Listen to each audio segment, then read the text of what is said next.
आज बात करेंगे हेल्थ एजुकेशन की। Health education is a profession educating people about health. Areas with in this profession encompasses environmental health, physical health, emotional health, intellectual health and spiritual health, as well as sexual and reproductive health education। अब इसमें health की देखें, health definition देख लेते हैं। The state of being free from illness और injury is called as health. The health is physical and mental wellness or a condition of well-being। और एक और डेफिनेशन है, इसका देख लेते हैं। तीसरा definition, the state of being free from physical और फिजियोलॉजिकल, साइकोलॉजिकल डिजीज, इलनेस और malfunction is called as health. Health के 3 डेफिनेशन है, तीनों का एक ही मतलब है कि किसी भी इलनेस से, किसी भी बीमारी से फ्री रहें। कोई भी मेंटल इलनेस ना हो, मेंटल डिस्टर्बेंस ना हो, कोई इंजरी ना हो,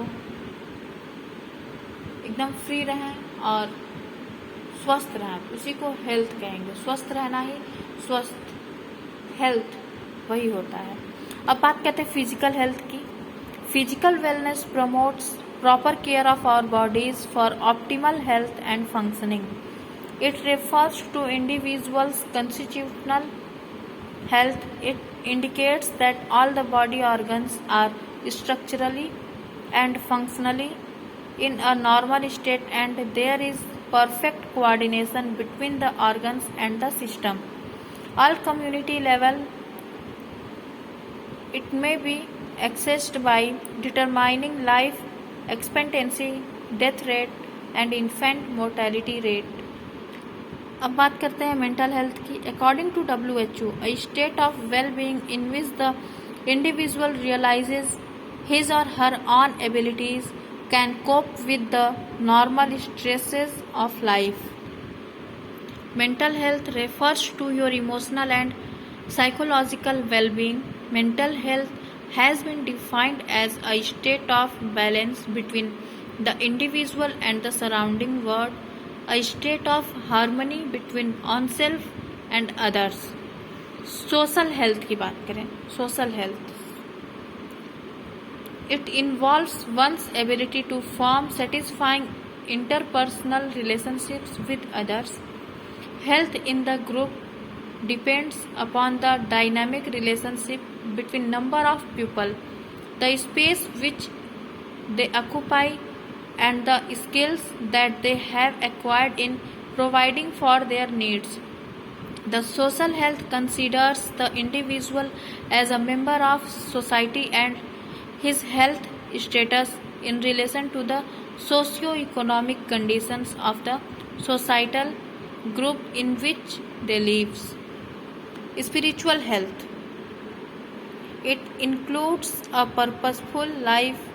The research now has proved that the spiritual link between spirit, mind and body is important in human cure। Next topic है determinants of health। All those factors which affect the various aspects of health should be considered as determinants of health। इसको classify किया गया individual determinants, environmental determinants. Individual में genetic, lifestyle, environmental में है socio economic development, political will, availability of health services, other factors. अब बात करेंगे individual factor की। The individual factors that determine health are factors identified within an individual including attitudes, knowledge, skills, genetic and personal characteristics। There are a range of individual factors that determine the health of an individual। इसमें पहला था genetic, biological determinants also known as genetic determinants, that is human behavior is directly controlled by an individual's genes or some component of their physiology। The theory of germplasm is proposed by the German biologist August Weismann। He defined that the heritable information is transmitted only via germ cells। दूसरा point था individual में lifestyle. According to WHO 60% of related factors to individual health and quality of life are correlated to lifestyle. जैसे lifestyle से बहुत सारी communicable diseases जो होती हैं वो तो इन्फेक्शन से होती हैं, और नॉन कम्युनिकेबल जो कि कम्युनिकेट नहीं होती हैं, जो ट्रांसमिट नहीं होती हैं, non communicable diseases mainly life style से ही होते हैं। अपने लाइफ स्टाइल अगर सही नहीं है तब कम्युनिकेबल डिजीजेज होने के चांसेस, नॉन कम्युनिकेबल डिजीजेज होने के चांसेस रहते हैं। जैसे एक डिजीज है, एक सिंड्रोम है PCOD, पॉलीसिस्टिक ओवरी सिंड्रोम, जो कि नॉन कम्युनिकेबल में आता है और ये लाइफ स्टाइल पे ही डिपेंड करता है। इसका ट्रीटमेंट लाइफ स्टाइल चेंज करने में ही है। दूसरा फैक्टर था environmental factor. Any external agent, biological, chemical, physical, social और cultural that can be causally linked to a change in health status comes under environmental factors। इसमें पहला socio economic development.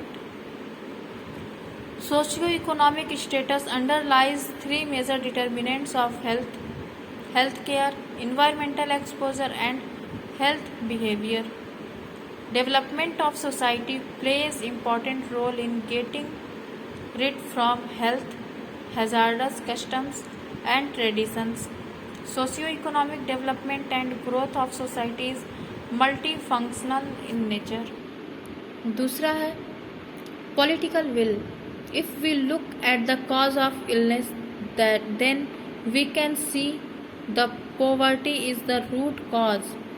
The poor people living in slums lacking good hygienic conditions are the target of disease agents।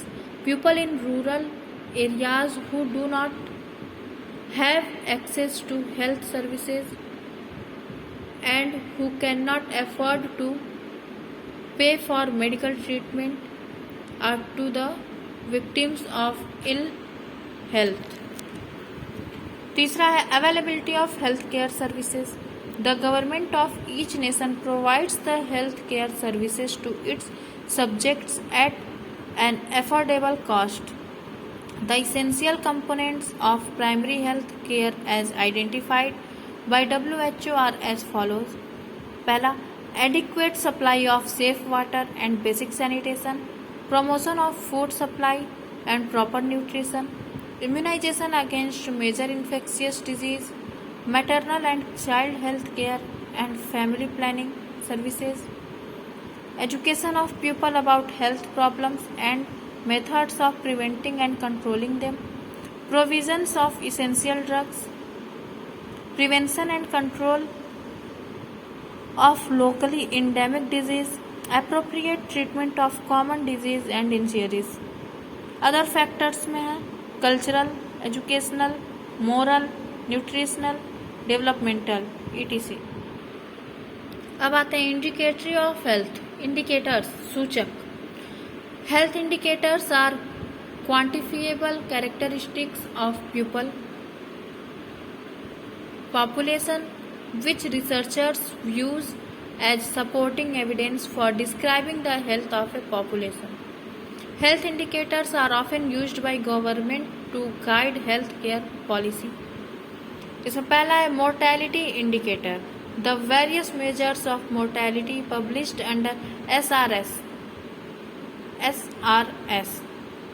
Sample registration system are crude death rate CDR under 5 mortality rate U5MR, specific mortality rates ASMR, age specific mortality rate ASMR, infant mortality rate IMR, stillbirth rate SBR and prenatal mortality rate PMR।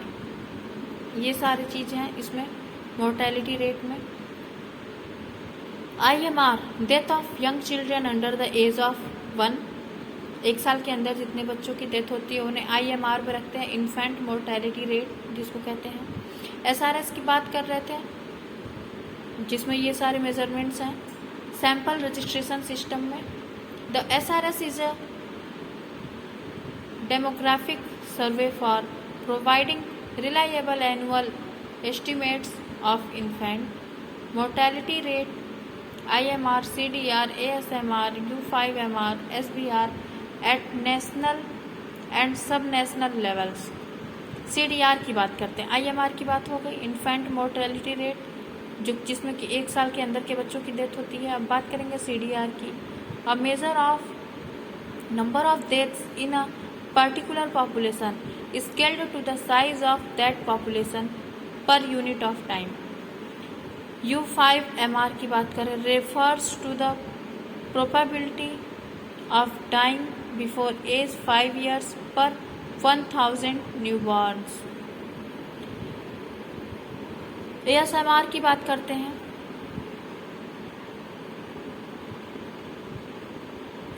As specific mortality rate की बात करते हैं. The total number of deaths to residents of a specified age और age group in a specified geographic area divided by the population.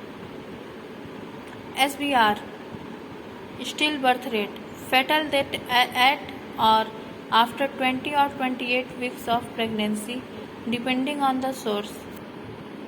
36 to 37 week. PMR fetal death or an early neonatal death. Second है morbidity indicators. mortality हो गया, morbidity है. A morbidity indicator is a value describing the presence of disease in the population or the degree of risk of an event.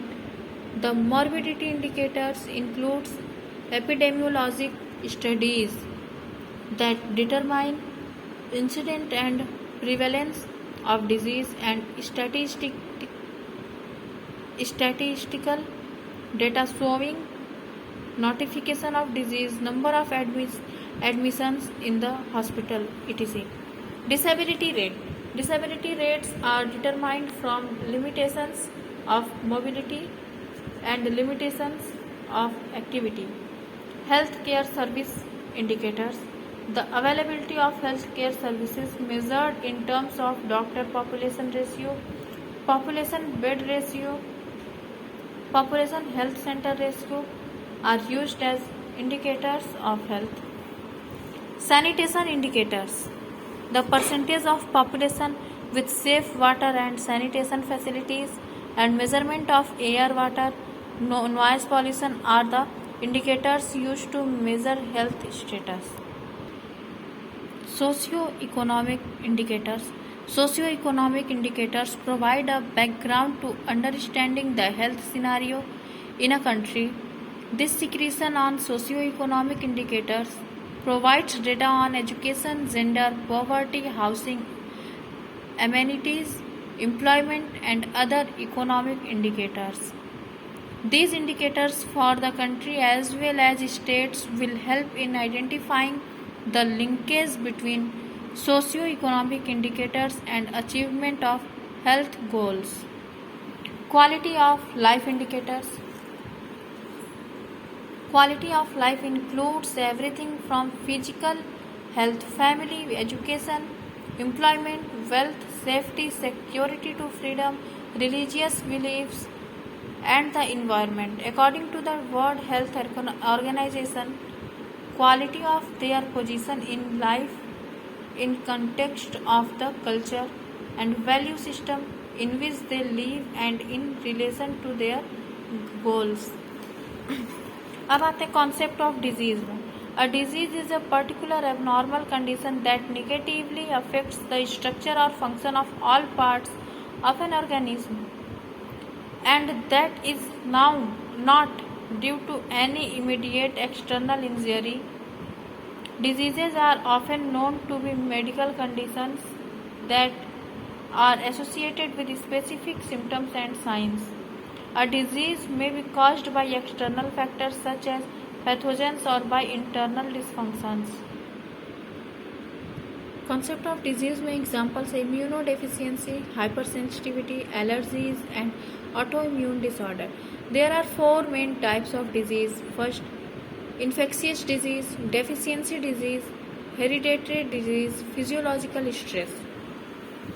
Diseases can also be classified into other ways: communicable disease, non-communicable disease.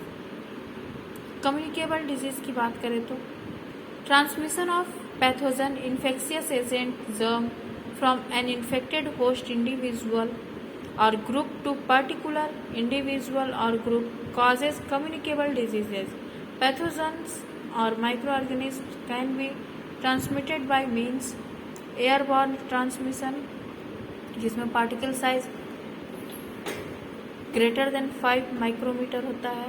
Droplet transmission, direct physical contact, indirect physical contact, faecal oral transmission. दूसरा है non communicable disease. It is a disease that is not transmitted directly from one person to another. For example, Parkinson's disease, autoimmune disease, strokes, heart disease. बात करते हैं natural history of diseases की. ये एक chart है. Stage of susceptibility या फिर infection, stage of infection, stage of sub clinical diseases, no symptoms, stage of clinical diseases, symptoms, stage of recovery, disability और डेथ. स्टेज ऑफ इन्फेक्शन अगर है, ससेसिबिलिटी. अगर स्टेज ऑफ इन्फेक्शन देखें, इसमें जो एक्सपोजर है, एक्सपोजर की बात करते हैं. एक्सपोजर इसमें अभी अफेक्ट कर रहा है, बॉडी में आ रहा है, एक्सपोज हो रहा है, हम लोग किसी भी इन्फेक्शन के लिए एक्सपोज हो रहा है. Stage of sub clinical diseases में नो सिम्टम्स, कोई सिम्टम्स नहीं रहेंगे, इसमें बॉडी के अंदर ही अंदर पैथोलॉजिक चेंजेस होते रहेंगे. थर्ड स्टेज है stage of clinical disease, symptoms show करेगा. जब सिम्टम्स शो करेगा तो डायग्नोसिस भी कराएंगे. स्टेज ऑफ रिकवरी, इसके बाद से या तो रिकवरी होगी या डिसेबिलिटी होगी या फिर डेथ होगा. ये इसका चार्ट है नेचुरल हिस्ट्री ऑफ डिजीज की. अब डिस्कस करते हैं थोड़ा. Natural history of disease refers to the progression of a disease process in an individual over time. और natural history of disease signifies the way in which a disease evolves over time from the earliest stage of its pre-pathogenesis phase to its termination as recovery, disability or death in absence of treatment or prevention. Pre-pathogenic phase, when the condition favoring a disease are present but the agent have not entered the body. Pathogenic phase, in this phase host is involved and a disease process progresses in the host from symptomless state through signs and symptoms of varying severity up to chronic illness, if not intervened by treatment, resulting into death of host. Disease agents, pathogens, causative agents. Disease agents usually refers to the biological pathogens that causes a disease, such as viruses, parasites, fungus or bacteria. Disease agents में है, bacteria में है. कौन कौन से disease हैं? Tuberculosis, pneumonia, streptococcal infection, gonorrhoea, tetanus. Viruses में AIDS, influenza, herpes zoster, hepatitis, measles. Fungi में candidiasis, nail fungus, ringworm. Protozoa में अमीबियासिस, मलेरिया, न्यूमोसाइटोसिस. हेलमिन्थ्स में है ascariasis, lymphatic filariasis, hookworm. The disease agents can be classified into following types: germs, heredity, habits of life, nutrition, living condition, personal habits, attitudes of mind, wear out disease. First है germ. The microorganism known as pathogens or germs can lead to disease. These organisms are too small to see without magnification. Their growth and reproduction within their hosts can cause disease. The disease caused by pathogens are called infectious disease. For example food poisoning Salmonella या staphylococcus से होता है। Acute diarrhoea, small pox, hepatitis, polio, rabies, herpes. Heredity की बात करें, inheritance is the passing on of traits from parents to their offsprings, either through asexual reproduction, no change in number of chromosomes, or sexual reproduction. For example, eye color, hemophilia, sickle cell disease. Habits of life में nutrition, पहला nutrition, the body tissues needed adequate supply of constituents in the diet for building, repair, and normal activities. Essential nutrients include protein, carbohydrates, fat, vitamins, minerals, and electrolytes. Normally, 85% of daily energy use is from fat and carbohydrate and 15% from protein. Living conditions. Climate has its influence on health. Tropical climate pose a particular health hazard. Poor ventilation and crowded housing have influence on health. Personal habits, adequate physical exercise, adequate sleep, regular sleep, etc. All of these improve resistance to disease.